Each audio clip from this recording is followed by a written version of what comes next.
वंदे मातरम। आप सभी का मेरे इस चैनल में हार्दिक स्वागत है।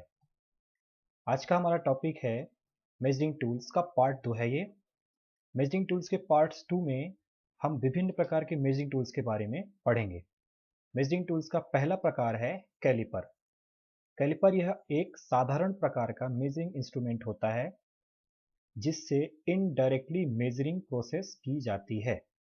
इसका स्पेसिफिकेशन इसकी लंबाई के अकॉर्डिंग लिया जाता है। यह 150 से 300 mm लंबाई में पाया जाता है जिसे हाई कार्बन स्टील या माइल्ड स्टील से बनाया जाता है।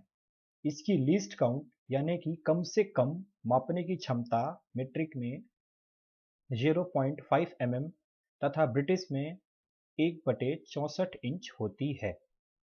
ये तीन प्रकार के होते हैं: आउटसाइड कैलिपर्स, इनसाइड कैलिपर और जेनी कैलिपर्स। आउटसाइड कैलिपर का उपयोग बाहरी माप लेने के लिए, इनसाइड कैलिपर का उपयोग अंदरूनी माप लेने के लिए तथा जेनी कैलिपर का उपयोग किसी भी गोल या वृत्त का व्यास निकालने के लिए किया जाता है। आउटसाइड कैलिपर्स, इनसाइड कैलिपर और जेनी कैलिपर के तीनों प्रकार दिखाए गए हैं, जिनमें से तीनों के पहले प्रकार जो हैं वो फर्म जॉइंट कैलिपर के हैं और बाकी के जो बाद के जो तीन हैं वो स्प्रिंग जॉइंट कैलिपर के हैं। अगला टॉपिक है ट्राई स्क्वायर।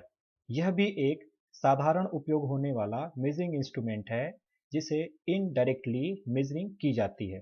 इसका स्पेसिफिकेशन ब्लेड की लंबाई के हिसाब से लिया जाता है। यह भी 100 से 300 mm लंबाई में पाया जाता है जिसे हाई कार्बन स्टील से हार्डवेयर टेम्पर करके बनाया जाता है। इसका कंस्ट्रक्शन एल आकार का यानी कि यह एल आकार में दिखता है। इसकी लीस्ट काउंट 0.5 mm मीट्रिक में तथा ब्रिटिश में 1/64 इंच होती है। यह दो प्रकार के होते हैं: फिक्स्ड ब्लेड ट्राई स्क्वायर और adjustable blade try square.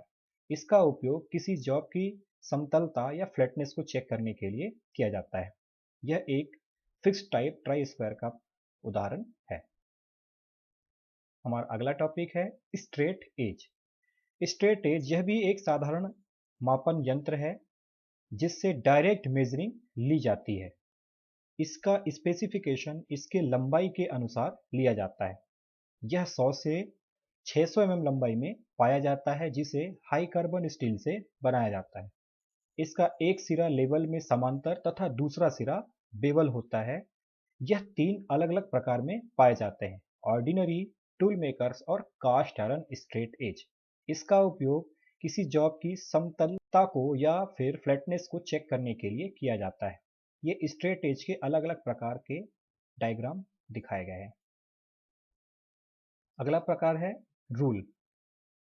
Rule यह एक साधारण प्रकार का मेजरिंग इंस्ट्रूमेंट है जिसके द्वारा डायरेक्ट मेजरिंग की जाती है। इसका स्पेसिफिकेशन ब्लेड की लंबाई तथा उसकी मापने की विधि के अनुसार किया जाता है, जैसे 150 mm मीट्रिक। यदि यह ब्रिटिश में होता तो 6 इंच ब्रिटिश। इसका यह साइज में 100 mm से 600 mm साइज में अवेलेबल होता है, जिसे स्टेनलेस स्टील तथा स्प्रिंग स्टील से बनाया जाता है। यह पतली रेक्टेंगुलर स्ट्रिप एक होती है जिसका लिस्ट काउंट 0.5 mm मीट्रिक में तथा 1/64 इंच ब्रिटिश में होता है। यह 8 अलग अलग प्रकारों में पाए जाते हैं जिनको हम आगे डिस्कस करेंगे। आइए हम स्टील रूल के या रूल्स के अलग अलग प्रकारों को समझते हैं। शुरुआत के तीन प्रकार हैं: spring temper steel rule, standard steel rule और फ्लेक्सिबल स्टील रूल। ये तीनों ही स्टील्स के बनाए जाते हैं, स्टेनलेस स्टील के, और ये तीनों ही दिखने में एक समान होते हैं। अंतर सिर्फ इसमें इतना होता है कि स्प्रिंग टेम्पर स्टील रूल का उपयोग एरोस्पेस में, स्टैंडर्ड स्टील रूल का वर्कशॉप में तथा फ्लेक्सिबल स्टील रूल का उपयोग कर्वी शेप वाली सतहों की माप लेने के लिए किया जाता है। दिखने में तीनों बिल्कुल एक समान ही होते हैं। हमारे अगले इस रूल के प्रकार हैं नैरो रूल, हुक रूल और श्रिंक रूल। नैरो रूल यह 5 mm से चौड़ाई में तथा 30 सेंटीमीटर की लंबाई में पाया जाता है। यह स्टैंडर्ड स्टील रूल की जैसा ही होता है, बस इसकी चौड़ाई थोड़ी सी कम होती है। इसका उपयोग ग्रूव्स या स्लॉट्स को मापने के लिए किया जाता है। हुक रूल में ये दिखने में तो बिल्कुल स्टील रूल जैसा ही होता है, अंतर सिर्फ इतना होता है कि इसके एक सिरे पर हुक लगा होता है जिसका उपयोग किसी भी सुराख या पाइप के अंदरूनी किरानों को माप लेने के लिए किया जाता है। तीसरा प्रकार है श्रिंक रूल। यह भी स्टील रूल के समान ही होता है, बस अंतर इसमें इतना होता है कि इसमें इंच वाले निशान थोड़े से बड़े होते हैं। इनका उपयोग पैटर्न्स मेकर्स करते हैं मोल्डिंग के समय। हमारे अगले प्रकार हैं की शीट रूल और स्टील टेप। की शीट रूल यह 30 सेंटीमीटर लंबाई में अवेलेबल होता है, जिसे एंगल आयरन के समान दिखाई देता है।